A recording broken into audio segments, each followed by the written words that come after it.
В этом году исполняется 70 лет Синьцзян-Угурскому автономному району КНР. За эти годы регион стал свидетелем исторического скачка от бедности и изоляции к жизнестойкости и процветанию. Телеканал CGTN запустил серию репортажей о преобразованиях в Синьцзяне в самых разных областях. Сегодня мы расскажем об уезде Кэпин, который известен в Китае как родина верблюдов. Благодаря долгой истории верблюдоводства он вносит значительный вклад в развитие национальной отрасли. Подробности в нашем следующем сюжете. Для развития верблюдоводческой отрасли уезд Кэпин активно поощряет модернизацию животноводческих хозяйств. Это достигается за счет реализации госпрограмм, в частности, предоставления фермерам субсидий на строительство загонов, гарантии закупок верблюжьего молока и компенсации страховых взносов. Цель – стимулировать развитие верблюдоводства во всем уезде.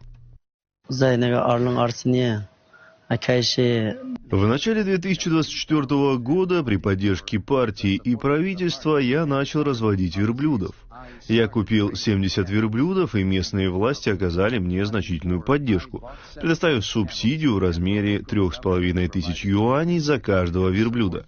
Вначале мне не хватало знаний о разведении верблюдов, но позже правительство направило экспертов для обучения. Сейчас на моей ферме 180 верблюдов, а ежедневное производство молока достигло 400 литров.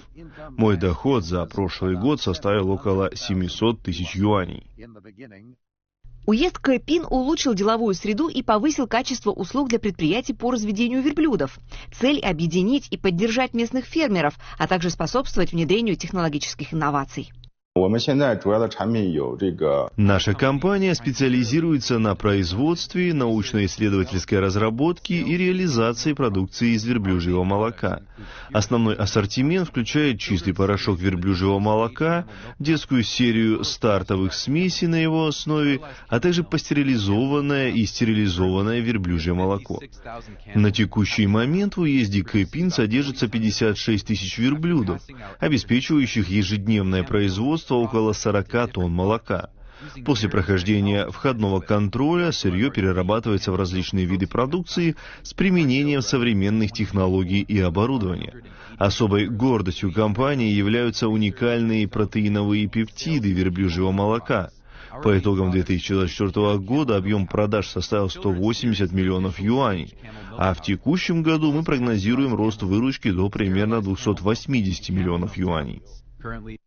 Научно-исследовательская группа компании «Синьто» совместно со специалистами по технологическому развитию Синьцзяна и командой Джэцзянского университета китайской медицины успешно выделила полипептидные компоненты из верблюжьего молока для расширения его применения в продукции с высокой добавленной стоимостью.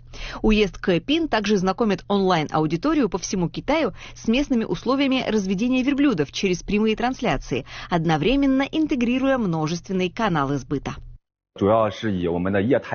Наша продукция New Camel в основном включает серию жидкого молока, молочные смеси и пептиды верблюжьего молока, а также продукты повседневного химического назначения на его основе.